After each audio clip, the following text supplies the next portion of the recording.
Personally, for me, I think an issue with a lot of influencer brand partnerships are that they feel very transactional. So I'm Hal. I'm the SEO and content manager for St. Christopher's Inns, hostels and Belushi's bars. Talk to me more about the Insiders. If I was someone who knew nothing about what the Insiders was, how would you describe it? It's essentially a community of influencers. The idea behind it was to get people together to create a family, essentially, of influencers. Yeah. We have some insiders that might have 1,000 or 2,000 followers.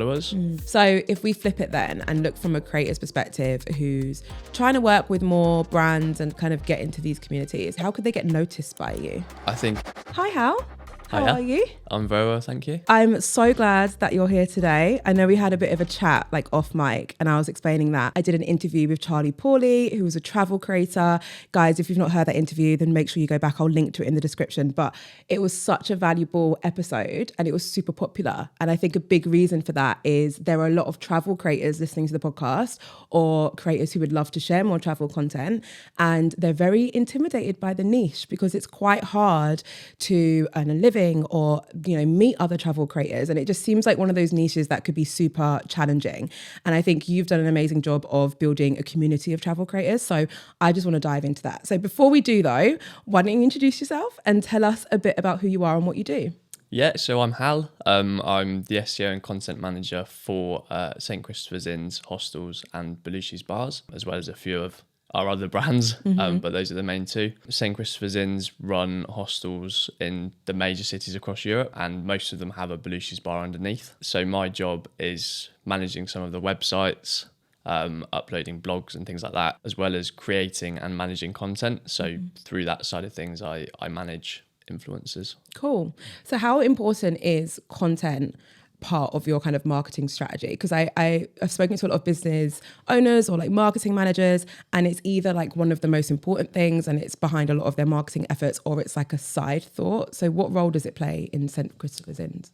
I'd say it's huge for us. Obviously, our kind of main target audience is 18 to 24-year-olds, because those are the people that want to stay in hostels and meet people and travel for cheaper. So it's a huge kind of thing for us to be able to reach those people. And the way you reach those people now is through TikTok, through Instagram. Yeah. They don't read the paper and things like that anymore. So that is kind of how we market ourselves, I suppose. Yeah. So can you give me a bit of an overview as to the type of content you create and maybe the social channels that you have and that kind of stuff? Yeah. So brand, we have Instagram, TikTok, and everything in between. We manage those in-house, but we love doing joint posting with influencers and things like that.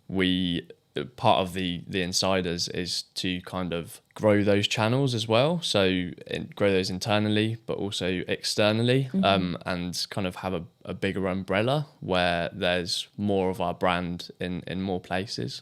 So the idea is the Insiders love our brand so much that they will share content about the brand even when they're not staying with us. So I know they get loads of questions like, what's the best place to stay in Paris, for example? And the idea is that because they love us so much, they will say, go and stay in St. Christopher's Inns. Right. So talk to me more about the Insiders. If I was someone who knew nothing about what the Insiders was, how would you describe it? So it's essentially a community of influencers. The idea was born out of actually starting up a new hostel, and we thought about how do we market this, and the idea came from a place of we want to reach those 18 to 24-year-olds. How do we best do this? And that was through influencers.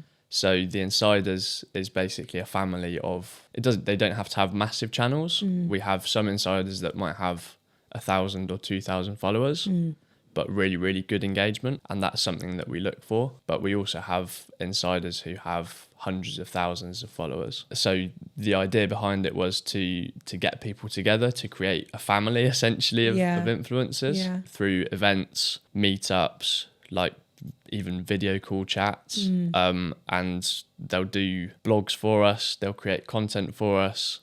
They'll share content for us. Obviously, it's great for them because they get a free stay a lot of the time. And they'll also get things like ongoing discounts that they can use in any of our brands. Amazing.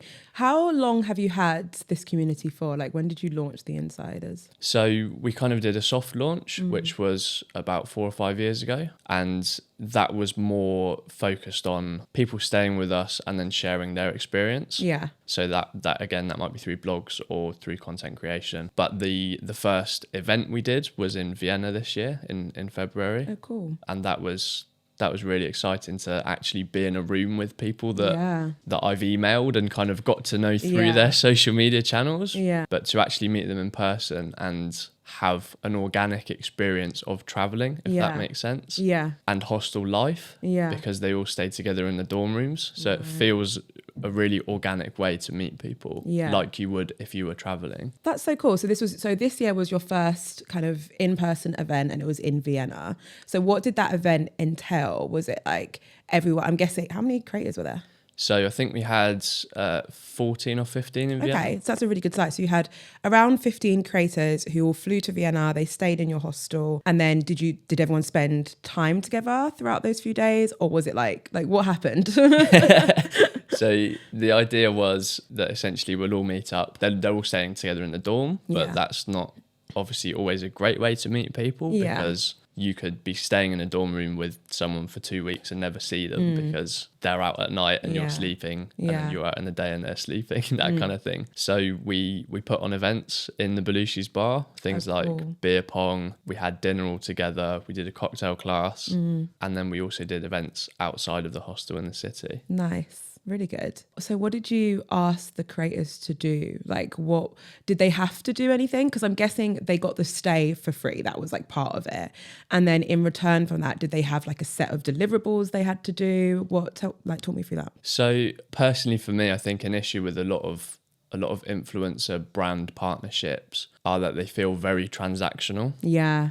So we try not to, as much as possible, obviously you have to track it somehow. We try not to give them deliverables because I also think that's quite... almost restrictive, would you say? Yeah. Yeah, exactly. And I think because the insiders come from all kinds of different backgrounds, like some are bloggers, some are vloggers, some are kind of more traditional content creators where they'll take photos and post those. I think it's important not to put people in boxes and tell them what we want them to do, rather that kind of just let them have creative freedom. So we try not to say deliverables, but obviously we need some kind of payback for the free stay. So is it more just kind of like encouragement, like in whatever content format they feel comfortable with, if you can share your experience, it's more like that. Exactly. Yeah, I love that. And I think that is an ongoing challenge in the industry that I don't think will go away, because especially when you're working with huge brands who have like massive marketing teams, and then it has to go through several different teams for approval. It's got to go through legal, and then it has to go to America for some reason. And it's like the longest thing. They will have deliverables, they will have rules that go alongside it.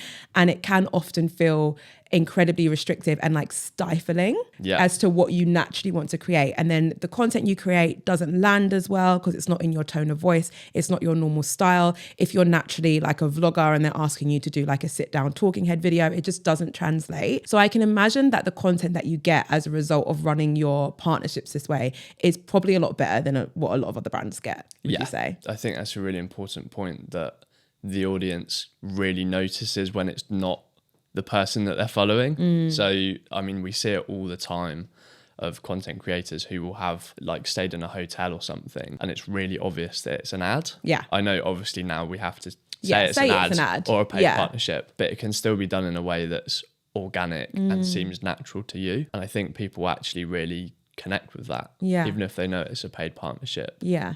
If it looks like a genuine experience, then it's still, And I think I was having this conversation with someone the other day. I can never keep track of when I've spoken about different things nowadays because I feel like it's all I talk about is this subject. But I remember I was having this conversation and we were talking about the fact that now, of course, we have to disclose when it's an ad or it's gifted and stuff like that. But the industry is at a point, it's still quite young, but it is at a point where our audience do know that we are getting paid for ads. It's not as just like disruptive as it used to be to put ad in the caption, where people would disregard it because now they know it's an ad. People understand that creators and influencers get paid to create content. So the ad, like saying it's an ad alone isn't going to put people off. People will still enjoy the content if the content still fits.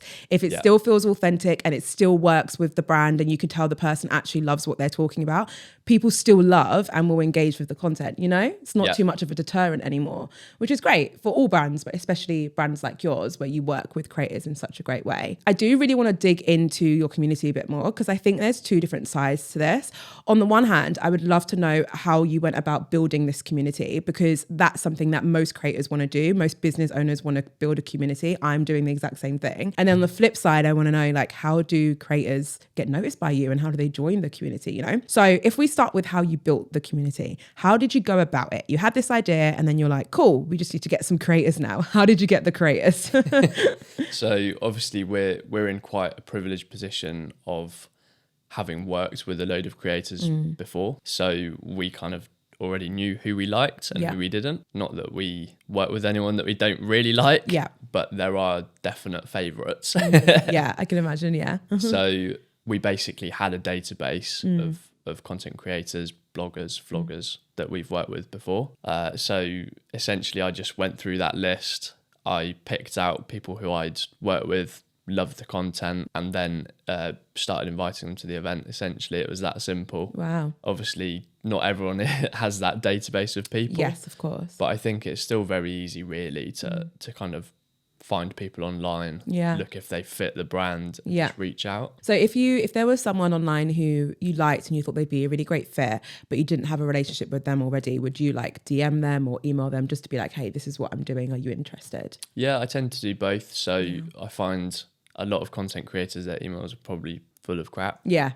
So any public email is a disaster zone. Like, it is an absolute disaster zone. The amount of stuff that you get, it's very frustrating. So I think in terms of reaching out, it's better to go through a DM, obviously, especially if you've got like a business account. That works better. So if we flip it then and look from a creator's perspective who's trying to work with more brands and kind of get into these communities, how could they get noticed by you? Personally, I'm always very happy to be reached out to. I quite like if someone emails me and says, I saw this on your page, or in a vlog or in a blog, and I really, really like the concept. How do I get involved? Obviously, that doesn't work for everyone, but I think in terms of the content itself, I think a lot of it for me is that organic, kind of natural looking experiential stuff. So a lot of what we do with the Insiders is what you do when you're traveling. So a lot of the time we have quite a few drinks, go out, be silly together, have a nice meal, go and do a tour of the city, that kind of thing. I think that resonates with people because it's real. It's not trying to be something that you're not, or even big us up for something that we're not. You know, we're not somewhere that has like a rooftop pool and a... We're kind of like real, authentic, somewhere that you can come and have an experience and meet new people. Yeah, it's interesting because I was once working with a creator and she was in the travel niche, and we were having discussions about the travel niche in general. And the thing is with like niching down or having a niche is that a lot of the time, once you find a niche, you think that is it. And you are a travel creator, therefore all travel creators are similar to you. But travel creators specifically, there are so many like sub-genres to it. And there are the travel creators who are traveling around in a van, and it's like the focus is more about like van life and how they actually do that. Then there's the travel creators who are like high-end luxury creators. So most of their content will be at these incredible hotels. They're always by a pool, they're on a yacht, like that kind of stuff.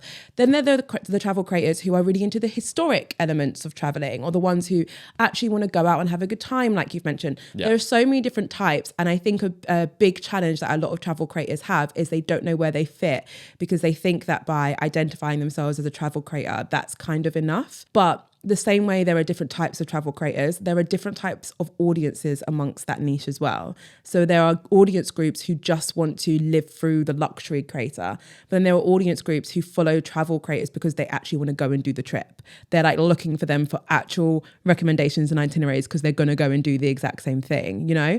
So there are different types, and it sounds like you're really clear on the audience group who you're trying to target and therefore the creator who you're trying to target, would you say? Yeah, I think that's an important point again of knowing where you fit into the travel world, because like you say, there's so much that you can do, and if you try and do everything, you're not going to do anything. No, exactly. So we definitely try and go after the people who might have, you know, already backpacked, have loads of great content from loads of different locations. I think that's quite important. Obviously, anyone who's after like a 5-star luxury stay isn't going to find what they want in a hostel. That's just kind of the truth about it. Yeah. Not to say that you can't have a really lovely, relaxing time. Like, we have private rooms as well. So if you do want to have that hostel experience, but have your own space, you can do that. But I think it's important to, kind of hone in on what you love and then work from there, because then it becomes,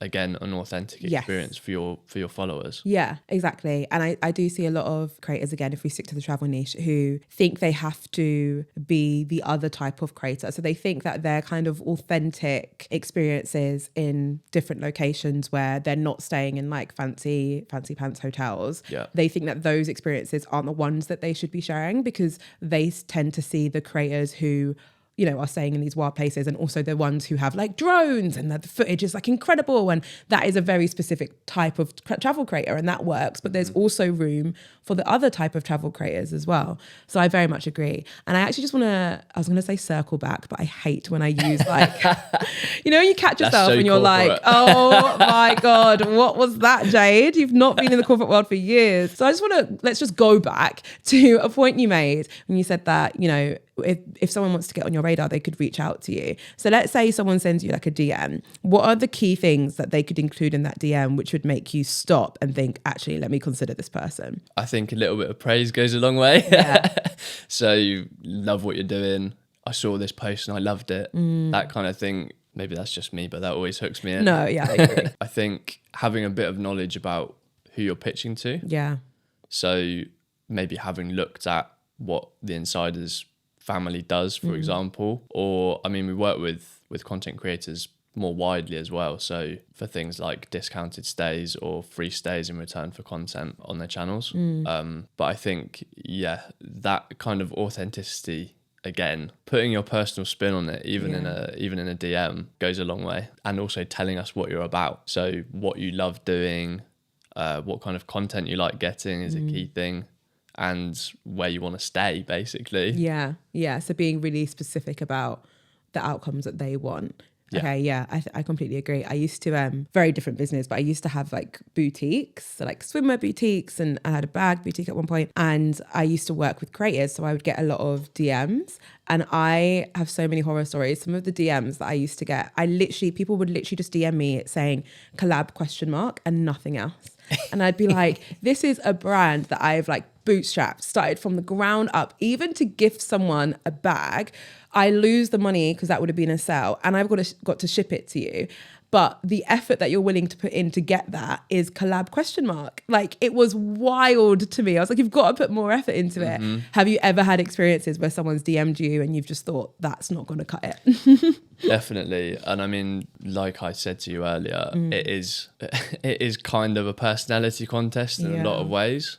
So especially in terms of the events, like who we're choosing to invite back, it is kind of how nice you are. Unfortunately, that's just the way it goes. And also how good your content is, obviously. So I think you kind of have to bear that in mind. And again, I think that's been lost in the transactional way that we do things with brands, because when you work for a brand, you're still working for a person. Yeah. And I think people kind of lose that. So I think it's really, really easy to, like you say, just become blasé with like your collaborations. Like, this is just another one that is gonna, you know, like pay the bills for a weekend or let me have a free trip.